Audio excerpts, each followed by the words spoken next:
दोस्तों, आज के नॉलेज सेशन में हम संविधान का एक बार संविधान सभा के बारे में जानेंगे। संविधान सभा के अंतर्गत हम लोग जानने की कोशिश करेंगे कि इसका गठन कैसे हुआ था, इसके सदस्य कितने थे, इनका उद्देश्य क्या था, इनकी कौन कौन सी समितियां थी, उन समितियों का कार्य क्या था, उनके अध्यक्ष कौन थे, इनकी बैठकें कब कब हुई थी। तो देखते हैं सबसे पहले इसका गठन। देखो, संविधान सभा का गठन हुआ था अंग्रेजों द्वारा कैबिनेट मिशन जो बनाया गया था उसके तहत जुलाई 1946 को हुआ था। और इसका उद्देश्य अगर देखा जाए तो एक ऐसा संविधान तैयार करना था जो प्रशासन व्यवस्था को इस विधिवत रूप में चला सके, अनंत तक चला सके। ध्यान दीजिए, अनंत तक चला सके, जिसमें भारत में कोई भी अराजकता ना हो।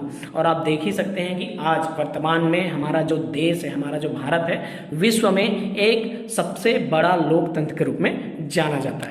देश के बाद देखते हैं कि इसके संविधान सभा में सदस्य कितने थे और कहाँ से इनको लिया गया था और इनके चयन की प्रक्रिया क्या थी। तो इन संविधान सभा में जब इनको बनाया गया था संविधान सभा को, उस समय 389 मेंबर थे, जिसमें 293 मेंबर्स ब्रिटिश से लिए गए थे, 92 मेंबर्स देसी रियासत से लिए गए थे और 4 मेंबर चीफ कमिश्नरी से लिए गए थे।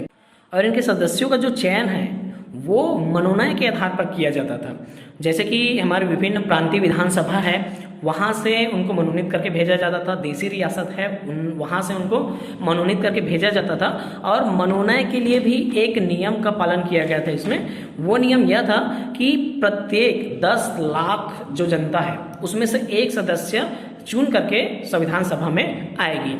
इस संविधान सभा में पहुंचने वाले सदस्यों को 3 संप्रदायों में बांट सकते हैं। पहला संप्रदाय मुस्लिम, दूसरा सिख संप्रदाय, तीसरा सामान्य संप्रदाय। इन संप्रदायों के साथ साथ इसमें 2 पार्टियां थी, एक कांग्रेस पार्टी थी और एक मुस्लिम लीग पार्टी थी। और आपको पता ही है कि कांग्रेस जो पार्टी थी उससे सबसे ज्यादा सदस्य इस संविधान सभा में आए थे। सदस्यों के बाद आप जान लेते हैं इनकी समितियां, कौन कौन सी समितियां थी जो इसमें कार्य कर रही थी और उनका उद्देश्य किस तरीके से पूर्ण करना था।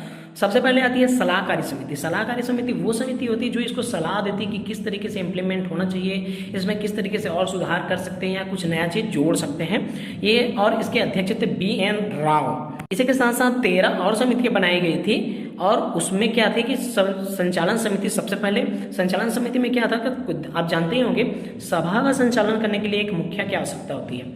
और उस समय हमारे मुखिया के रूप में संविधान सभा के अध्यक्ष कौन थे? हमारे राजेंद्र प्रसाद जी थे। तो उन्हीं को क्या किया गया था, संचालन समिति का अध्यक्ष बनाया गया था। उसके साथ साथ प्रांतीय संचालन समिति, प्रांतों के संचालन के लिए किस तरीके से वहां से हमारे जो डेटा मिल सके, किस तरीके से उनके लिए विकास हो सके, उनके लिए वल्लभ भाई पटेल जी को अध्यक्ष बनाया गया था। और संघ शक्ति समिति, संघ शक्ति समिति के अंतर्गत क्या था, पूरे संघ को चलाने के लिए एक मुखिया ही होता है जो पूरे संघ को संचालित कर सकता है। तो तत्कालिक हमारे जो प्रधानमंत्री थे जवाहरलाल नेहरू, उनको संघ शक्ति समिति का अध्यक्ष बनाया गया। और एक मुख्य समिति के रूप में जाना जाता है इसको प्रारूप समिति, जिसे हम इंग्लिश में ड्राफ्टिंग कमेटी के नाम से भी जानते हैं। और इनके अध्यक्ष हमारे भारतीय संविधान के निर्माता के रूप में जाने जाने वाले BR अम्बेडकर जी थे। और उनके साथ साथ 7 सदस्य थे जो प्रारूप समिति में उनका सहयोग कर रहे थे। कुछ समितियों के बारे में जानने के बाद देखते हैं कि पहली बैठक, इनकी बैठक कब कब हुई थी और क्या उनके उद्देश्य थे। तो सबसे पहले इनकी बैठक हुई थी 9 दिसंबर 1946 को। 9 दिसंबर 1946 को इनकी पहली बैठक के साथ एक अस्थायी सदस्य का चयन किया गया था, जिसमें जो संविधान सभा के जो सदस्यों में से वरिष्ठ सदस्य थे डॉक्टर सच्चिदानंद सिन्हा, उनको एक अस्थायी सदस्य के अध्यक्ष के रूप में नियुक्त किया गया था। उसके बाद क्या हुआ था, मुस्लिम लीग ने इसमें क्या ऑब्जेक्शन उठा दिया था। ऑब्जेक्शन उठाने के बाद क्या हुआ था, 2 दिन बाद 11 दिसंबर 1946 को स्थायी सदस्य के रूप में डॉक्टर राजेंद्र प्रसाद जी को चुना गया।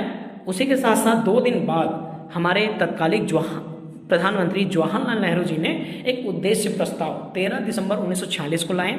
और उस उद्देश्य प्रस्ताव में ये था कि हमारा जो संविधान है किस तरीके से होगा, कैसे ये हमें दिखाई देगा, क्या क्या इसके प्रारूप होंगे, किस तरीके से ये अपना वर्चस्व अपना बनाए रखेगा। ये सारी चीज़ें जवाहरलाल नेहरू ने उद्देश्य प्रस्ताव में रखा और ये उद्देश्य प्रस्ताव 22 जनवरी 1947 को पास भी हो गया।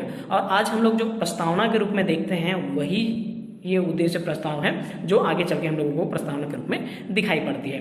और इसके साथ साथ आप लोगों को पता होगा कि संविधान को बनने में टोटल ये जो प्रक्रिया है इनको होने में कुल 2 वर्ष 11 माह 18 दिन लगे थे। और आप लोगों को पता है कि इतना वर्ष क्यों लगा था। हम लोग 200 वर्ष पूरे गुलामी की जो जंजीरें हैं, है ना, 2 वर्ष झेलने के बाद जो गुलामी की जंजीरें उनसे बाहर निकले थे। और भारतीय संविधान के चरण में जो हमारे राजनीतिज्ञ थे, संविधान सभा के सदस्य थे, वो कभी नहीं चाहते थे कि एक ऐसा कमजोर संविधान बने जो हमें भविष्य में कुछ कठिनाइयाँ या परेशानियों का सामना करने को मिले। इसलिए एक सशक्त संविधान बनाने के लिए बहुत सारे संविधानों का अध्ययन किए, उसमें से कुछ भागों को हमारे संविधान में शामिल किए और एक ऐसा सशक्त संविधान बनाया जिसे तोड़ना काफ़ी कठिन हो गया। इस तरह हमारे संविधान जो है विश्व में सबसे मजबूत लोकतंत्र में शामिल है। और ये हमारा जो संविधान है सबसे पहले पारित किया गया था 26 नवंबर 1947 को, 26 नवंबर 1949 को पारित किया गया था, अंगीकृत किया गया था। और इसमें कुल जो सदस्य 284 सदस्य थे जिन्होंने हस्ताक्षर करके इसको पारित किया। और इसी के साथ साथ ये जब लागू हुआ, जो हम लोग गणतंत्र दिवस के रूप में मनाते हैं 26 जनवरी को, और 26 जनवरी 1950 को ये लागू हुआ। 2 मंथ लगने का समय आप लोगों को पता होगा कि 26 जनवरी 1930 को हम लोगों ने सर्वप्रथम स्वतंत्रता दिवस के रूप में मनाया था। और इसी ऐतिहासिक दिन को याद रखने के लिए हम लोगों ने 26 जनवरी 1950 को संविधान को लागू किया। और संविधान लागू होने के बाद, हम लोगों के पास आने के बाद, इसमें कुल 395 अनुच्छेद, 22 भाग, 8 अनुसूची शामिल थी। और वर्तमान में देखा जाए तो अनुच्छेद और भाग तो पूर्ववत ही हैं, लेकिन अनुसूची जो है 8 से 12 हो चुकी है। और एक महत्वपूर्ण बात इसमें देखने को मिलती है कि सबसे पहले जब ये हमारा संविधान सभा का गठन हुआ था और इसमें सदस्य थे तो 389 मेंबर थे, लेकिन पाक विभाजन के समय वही सदस्य 299 मतलब 299 रह गया। दोस्तों, आज के नॉलेज सेशन में हम लोगों ने जाना संविधान सभा के बारे में। आगे और भी नॉलेज सेशन में आपसे बातें होती रहेगी, तब तक के लिए